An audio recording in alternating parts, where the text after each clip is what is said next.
نوید جس نے میرے پر قاتلانہ حملہ کیا تھا، اب اس کو عدالت میں نہیں پیش کیا جاتا، اس کی جیل کے اندر اس سے بات چیت کی جاتی ہے کیونکہ اس کی جان کو خطرہ ہے.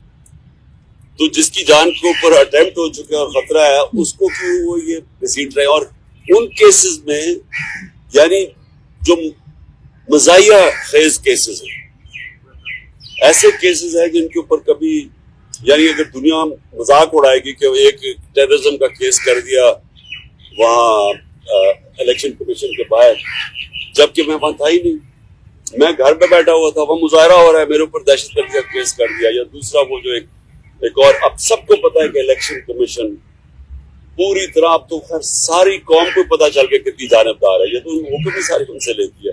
اس نے کیسز کیا فورن فنڈنگ کا، وہ بھی کوئی کیس نہیں ہے، اب وہ چینج ہو گیا پروہیبٹیو فنڈنگ کا. اور دوسرا یہ ہے یہ توشہ خانہ کا کیس، وہ بھی میں اب سب کے سامنے کی جس وقت کو دونوں کیسز عدالت میں گئی اوور ٹرن ہو جائیں گے کیونکہ کیسز ہی نہیں ہیں، تو ان کے اوپر مجھے بلایا جا رہا ہے اور میری جان کو اگست کر رہا ہے. تو اس کے اوپر ہم انشاءاللہ اپنے وکیلوں کے ساتھ بیٹھ کے اپروچ کریں گے سپریم کورٹ.